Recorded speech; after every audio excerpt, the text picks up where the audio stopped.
Salut la team! Aujourd'hui, je vous fais découvrir l'histoire et la carrière de Brice Bassolé, boxeur professionnel burkinabé qui vit en Normandie et qui vise une qualification pour Paris 2024. Brice incarne la détermination, la persévérance et la passion pour son sport. Dans cet épisode, il nous offre un aperçu captivant de son parcours, de ses défis et de son rêve olympique. Salut Brice! Salut! Comment tu vas? Moi, ça va super bien et toi? Ouais, ça va très bien. Je te remercie d'avoir accepté de participer à un épisode du podcast 1, 2, 3 Mindset. Je sais que t'es très pris et que t'es dans les starting blocks là. Tout à fait. Donc je te remercie vraiment pour ton temps. Normal. Et alors écoute, est-ce que tu peux te présenter tout simplement, nous dire qui tu es? Ok, moi c'est Brice Bassolé, boxeur international du Burkina Faso et boxeur professionnel en France depuis 2011-2012. Donc voilà, actuellement je suis en préparation pour les qualifs de Paris 2024. Ok. Donc tu es d'origine burkinabé. Tout à fait, je suis né au Burkina Faso. Tu es en France depuis quel âge? Je suis arrivé en France, j'avais 21 ans en décembre 2010 pour la préparation de l'an 2012. Et du coup, après, je suis resté en France. Ok, donc t'es vraiment venu pour la boxe. Je suis venu pour la boxe. Ok. Par contre, t'as commencé la boxe au Burkina. Oui, j'ai commencé la boxe au Burkina quand j'avais 8-9 ans. Par hasard, je quittais à l'école avec les copains. Donc, on partait au camp militaire. On marchait, on a vu la salle, ça criait, ça frappait partout. On a mis la tête, ça boxait. On est rentré, on a commencé à toucher les sacs. L'entraîneur dit, est-ce que ça vous intéresse? On a dit, bien sûr. C'était un mardi soir, je me rappelle bien. Il dit, écoute, venez jeudi, après-demain, je vous entraîne. Et de là, c'est parti, quoi. Ok. Et donc, t'as jamais arrêté depuis 8-9 ans? Depuis non, jamais non. Ok. Pourquoi, est-ce que t'as été attiré par un autre sport? Est-ce que, au Burkina, j'imagine, il y a quand même d'autres sports, le foot? Oui, il y a tous les sports. Il y avait du judo à la salle, il y avait du karaté, il y avait tout. Pourquoi la boxe? Parce que quand on est arrivé, il y avait 2 boxeurs burkinabés qui sont partis au Canada et qui sont restés là-bas. Donc, pour être clair, j'étais un enfant, en gros, sans avenir. Donc, comme on a vu, les 2 qui sont partis au Canada, qui sont restés, c'était une source pour nous, en fait, de s'en sortir, en fait, dans la vie. Donc, on s'est dit, écoute, lui, il est parti, il est resté. Il y a 2 qui sont partis aux États-Unis aussi. On dit, écoute, on va passer par là aussi. On prend notre chance. On prend notre chance et de là, on est resté à la boxe. Ok. Alors, on reviendra un petit peu après sur les qualifications africaines, mais je sais que tu as une préparatrice mentale qui t'accompagne. Tout à fait. Pourquoi tu as décidé de te faire accompagner mentalement? En fait, quand je suis arrivé en 2010, il y avait un préparateur mental, Jean-Frédéric Damanto, qui est Laurent Clateau, le directeur du sport de Seine-Maritime, nous avait conseillé à l'époque. Au départ, on se disait, ouais, nous les boxeurs, on n'a pas besoin de ça, on est des blédards, nous, on s'en fout, on est prêts, donc on n'en voulait pas. Donc après, on le suivait, je l'écoutais. Après, moi, j'apprends toujours, en fait. Dans la vie, je finis, j'aime d'apprendre. Je l'écoutais, il m'a préparé, je suis parti, j'étais qualifié pour l'an 2012. Après, j'étais disqualifié parce que j'ai été contrôlé positif au test antidopage. Et de là, du coup, Fred, il a déménagé à Rennes. Il est à Rennes maintenant, donc après, c'est un peu loin pour qu'on se voit. Donc, du coup, il y a Karine, Stevens, qui travaille au département aussi, qui m'a présenté, et Karine, et du coup, pourquoi pas. Et là, on travaille super bien. Et franchement, on n'a pas besoin d'être un guerrier ou quoi que ce soit, en fait, pour avoir un préparateur mental. Ouais. Ok, tu peux être fort, en fait, sur confiance, c'est pas bien pour un combat. Quand t'as pas trop de confiance, c'est pas bien. Faut avoir juste milieu, en fait. Ouais. Et c'est pour ça que j'ai pris Karine, on travaille ensemble, et sans te mentir, tout se passe super bien. Là, je suis bien dans mes baskets, je me sens à l'aise, je suis prêt pour le championnat d'Afrique, et puis... Ça se voit que t'es focus et il y a des choses que vous avez travaillé en particulier ou c'est une forme de prépa globale? C'est global, puis il y a un travail spécifique sur la visualisation. Ok. Au fait, qu'on travaille beaucoup là-dessus, qui permet, en fait, d'être bien ancré, au fait, savoir ce qu'on veut, connaître sa ligne rouge, au fait. Ok.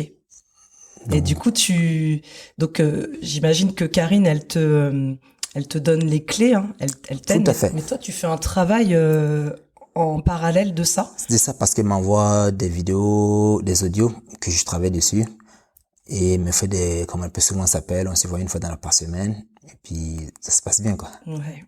Ok. Faut qu'on revienne un petit peu sur la préparation des qualifications. Oui. Est-ce que tu peux nous expliquer aujourd'hui qui t'accompagne au-delà de Karine et comment tu t'es engagé dans la qualification? Bon, là, je suis venu voir le département de Seine-Maritime, que je venais solliciter, vu que je le connaissais depuis 2010, pour expliquer le projet, pour la préparation de ma dernière ligne droite. Après 2024, j'arrête ma carrière.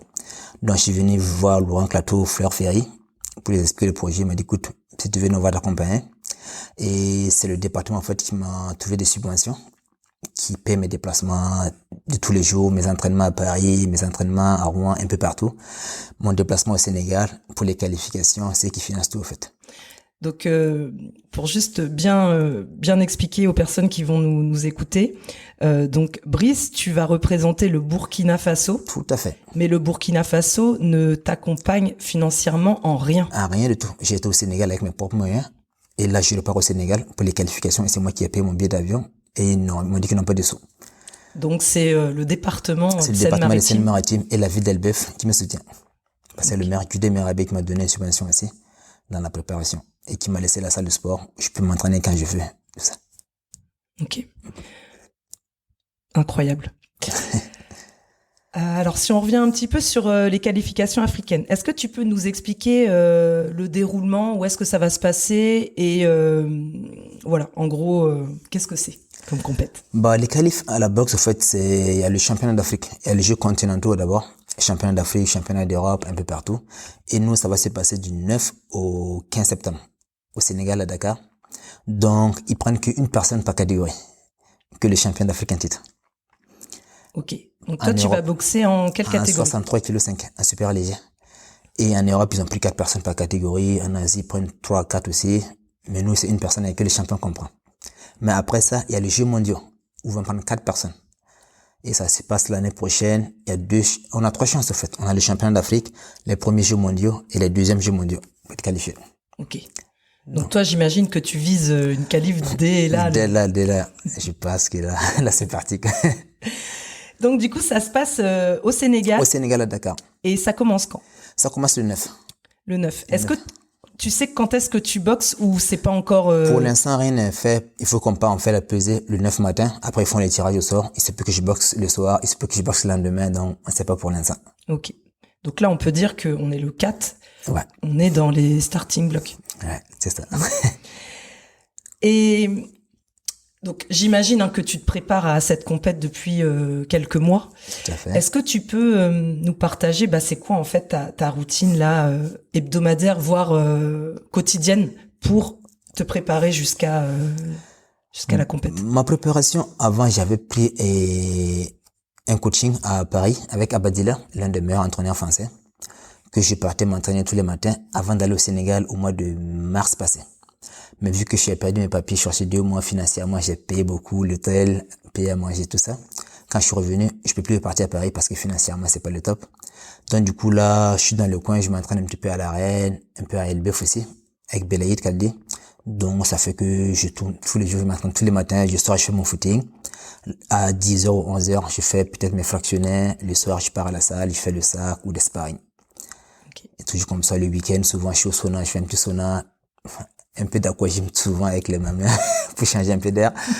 donc, ok. Voilà. Et du coup, donc là, je vois que tu as une petite boîte de spiruline. Oui. Tu t'en sers, c'est un peu détox, c'est ça? Tout à fait. Ok. C'est bien pour complément alimentaire, en fait, vu que voilà, je suis un peu avec la perte de poids. Comme avant, j'étais en formation de PGEPS, où je suis monté presque 76, 77 kilos. Okay. Mais de muscles, pas de gras, parce que avec l'haltérophilie, les cours collectifs, c'était un peu compliqué. Donc, il fallait que je perde presque 13 kilos, 14 kilos que je devais perdre. Et donc, t'as perdu 13-14 kilos? Ouais. En combien de temps? Ouais, je dirais, ça a pris du temps quand même, parce que j'ai fini ma formation, après j'ai démissionné, j'étais coach sportif à Crosport aussi, et je donnais des cours collectifs en body pump. Et ça aussi, ça m'aidait pas beaucoup parce que je sais pas faire semblant. Quand je commence à travailler, dès que je commence à transpirer, je mets les poids, mais à la fin, quand tout le monde fait la balance, paf, rien ne change, quoi. Donc, j'ai démissionné d'Acrosport. Et du coup, là, j'ai travaillé facilement, je dirais, entre 4 et 6 mois, en fait. Ok. Mais pour perdre doucement, en fait, lentement, progressivement. Ouais. Ouais. pour être que ça soit pas trop dur Non, c'est ça. à soutenir. Donc là, t'es bien au niveau du poids pour ta catégorie. Moi, je suis bien. T'es bien. Plutôt bien. Ok. Est-ce que là, l'échéance se rapproche. Je sais que t'as l'air serein, hein. T'as l'air prêt, t'as l'air focus. Dis-moi comment tu fais. Bah, il n'y a pas de secret. On est sur le travail paye. Je me suis entraîné, à 5 heures du matin, j'étais dehors tout seul, je travaille dur à la salle, je m'entraîne comme il faut. Je suis rigoureux, en fait, je mange très bien, mes compléments alimentaires comme il faut. J'ai une préparation mentale qui est super forte, qui m'aide beaucoup aussi. Après, le mec en face, il a 2 bras, j'ai 2 bras. Qu'est-ce qui va se passer? Que le meilleur gagne. C'est clair. S'il est plus meilleur, s'il est plus entraîné que moi, il va gagner, tant mieux pour lui. Mais s'il est moins entraîné, c'est sûr il passera pas, quoi. Est-ce que tu penses que c'est même une histoire d'être plus ou moins entraîné? Moi, j'ai l'impression que mentalement, t'es fort. Il y a l'entraînement, il faut être fort mentalement, en fait. Parce que tu peux être très bien entraîné, mais arrivé le jour J, en fait, tu n'es pas dans tes baskets. Ouais. Tu es perdu par le stress, tu es l'enjeu, tu es perdu, tu sais pas quoi faire. Mais là, sans te mentir, moi, je suis bien. Je me sens bien. Pas de stress. T'es prêt, quoi. Je suis prêt. Et toute l'administration, là, on va dire ce qui s'est passé autour du Burkina qui finalement ne t'accompagne pas, est-ce que ça a eu un impact sur ton mental ou t'as réussi à faire abstraction de ça? Oui, comme je t'ai dit, j'ai Karine qui m'aide beaucoup. Après, c'est des poisons en fait. C'est des poisons en fait en toi. Donc on a mis ça de côté, on calcule même pas en fait. C'est à côté, nous on est devant nous, c'est ce qu'on veut. Donc on calcule pas ce qui est à l'extérieur en fait. On a notre ligne droite, on est sur la ligne droite, on marche dessus. Tout ce qui est à côté, basta. Ouais, t'es focus. Tant qu'on contrôle pas en fait, tout ce qu'on n'arrive pas à contrôler en fait, on s'en occupe pas. Ok. Quand tu seras au Calife, est-ce que vous avez prévu faire des visios avec Karine? Tout à fait. Dès que j'arrive, moi je pars et mercredi, vendredi, on a une visio à faire ensemble pour que je l'explique comment je me sens dans la situation, comment je suis. Et après, samedi, je l'appelle. Après, c'est parti. Après, c'est parti. C'est quoi. parti. Franchement, je t'envoie de la force et beaucoup d'énergie. Merci. T'es déjà focus et hyper serein. J'aimerais pas tomber contre toi. Non. Non. On est sage. Ouais. Du coup, Brice, en général, je demande à mes interviewés quels conseils ils donneraient. Toi, t'es un sportif, donc t'es boxeur pro, hein, donc t'es un sportif aguerri, t'es un boxeur avec beaucoup d'expérience. Quels conseils tu donnerais à un jeune boxeur qui souhaite faire de la compète et qui veut, performer? Quels conseils tu lui donnerais?